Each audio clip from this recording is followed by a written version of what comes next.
بسم اللہ الرحمن الرحیم۔ ہومیوپیتھی فار ہوم میں آج ہم نزلہ زکام، کھانسی، بلغم، ریسپریٹری سسٹم کی خرابی ڈسکس کر رہے ہیں۔ آج کل کے موسم میں جب اتنی زیادہ سردی ہے، سموگ ہے، فوگ ہے، بے پناہ سردی ہے، اس کیفیت میں ہر دوسرا بندہ بڑا چھوٹا بیمار ہے۔ بڑوں کے بھی مسائل ہوتے ہیں، لیکن بچوں میں بہت زیادہ دقت اس لیے پیش آتی ہے کہ وہ اپنے مسائل سمجھا بھی نہیں پاتے اور وہ اس طرح کیئر بھی نہیں کر پاتے۔ بالعموم چھوٹے موٹے ایشو پہلے بھی چل رہے ہوتے ہیں تو یہ مسائل واضح پڑ کے آتے ہیں۔ آج ہم سب سے بڑا مسئلہ ڈسکس کر رہے ہیں جو ان سردیوں میں بالعموم ہر ایک ہوتا ہے، ویسے تو کسی بھی وقت ہو سکتا ہے۔ پہلے میں آپ کو علامت اور روبرک بتا دیتا ہوں ہومیوپیتھی میں اس کو کیسے لیا جاتا ہے۔ وہ ہے respiration, rattling, expectoration without, too weak to expel mucus. یعنی کوئی انسان، بچہ خاص طور پر، بڑا بھی، اتنی زیادہ ویکنس آ جاتی ہے کہ وہ کوشش کے باوجود بھی، جسے کہتے ہیں کھنگار کر، اپنا بلغم نہیں نکال سکتا۔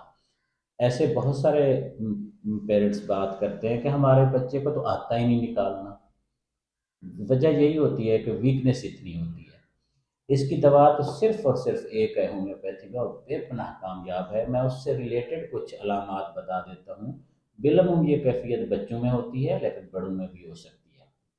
ایک تو یہ ہے، بہت واضح کیٹرا ہوتا ہے لنگس کا، یعنی لنگس کے اوپر بہت میوکس ہوتا ہے، اور اس کی نشانی یہ ہوتی ہے کہ بچہ کھانے پینے میں بھی اس طرح دلچسپی نہیں لیتا اور عجیب و غریب کھانے چیزیں کھاتا ہے، مثلاً کھٹے فروٹ، مثلاً ایسی چیزیں کھائے گا سٹرس وغیرہ جو بظاہر اور بڑھائیں گی مسائل کو۔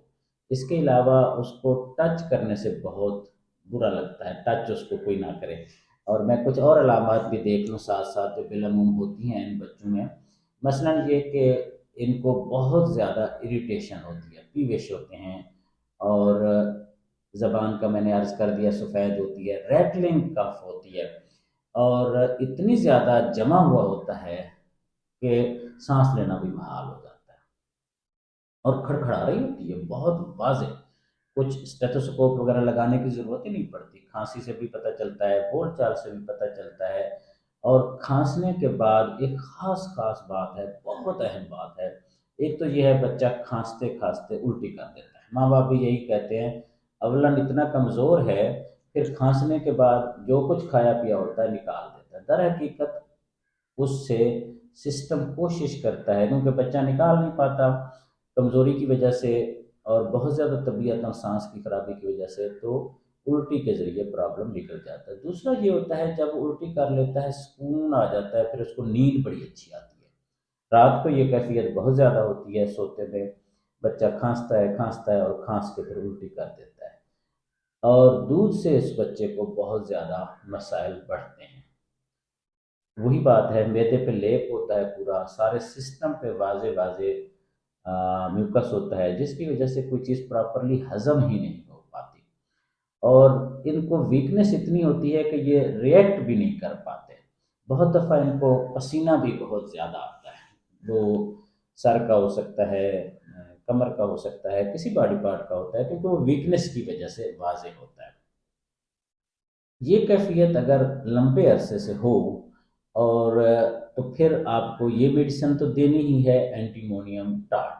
اس کے علاوہ بھی پھر ٹریٹمنٹ کی ضرورت پڑتی ہے۔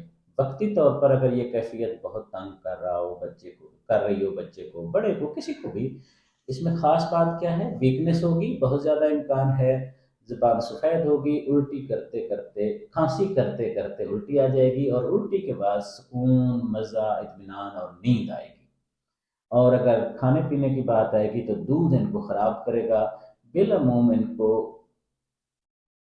سٹرس فروٹ جو ہوتے ہیں یا کھٹی چیزیں ان کو زیادہ پسند آتی ہیں، سرکہ ٹائپ بھی، اس طرح کے معاملات بھی۔ ان بچوں کی دوا، بڑوں کی دوا، اگر شدت بہت زیادہ ہو تو دن میں 4-5 دفعہ بھی دی جا سکتی ہے، اینٹیمونیم ٹاٹ 200، 10 قطرے صبح، 10 قطرے دوپہر اور 10 قطرے رات۔ شدت زیادہ ہو تو ہر 2-2 گھنٹے بعد 10-10 قطرے دے سکتے ہیں۔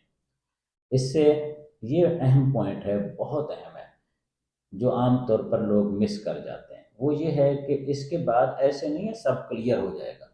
ظاہر ہے کوئی نہ کوئی ڈسچارج ہوگا جس سے یہ کیفیت سیٹ ہوگی۔ مثلاً جیسے الٹی آ جائے گی، قے آ جائے گی، وامٹ ہوگی، اس کو روکنا نہیں ہے، اس کی کوئی دوا نہیں دینی، تاکہ اس سے نکلے، ایک ہی دفعہ جان چھوٹے، دو دفعہ جان چھوٹے، فوراً نکلے زیادہ سے زیادہ، یا پیٹ خراب ہوگا، لوز موشن ہوگا، یا پسینہ آئے گا، یا تھوڑی دیر کے لیے بخار ہوگا، اس سے وہ کسی نہ کسی طریقے سے یہ بلغم یا میوکس یا اس طرح کی سچویشن سارے ریسپیریٹری سسٹم میں جو پھنسی ہوئی ہے وہ کسی حد تک عام زبان، سادہ زبان میں کہوں تو ڈھیلی ہوئے گی اور نکلے گی۔ اللہ تعالی ہم سب کو اپنی امان میں رکھے۔ شکریہ۔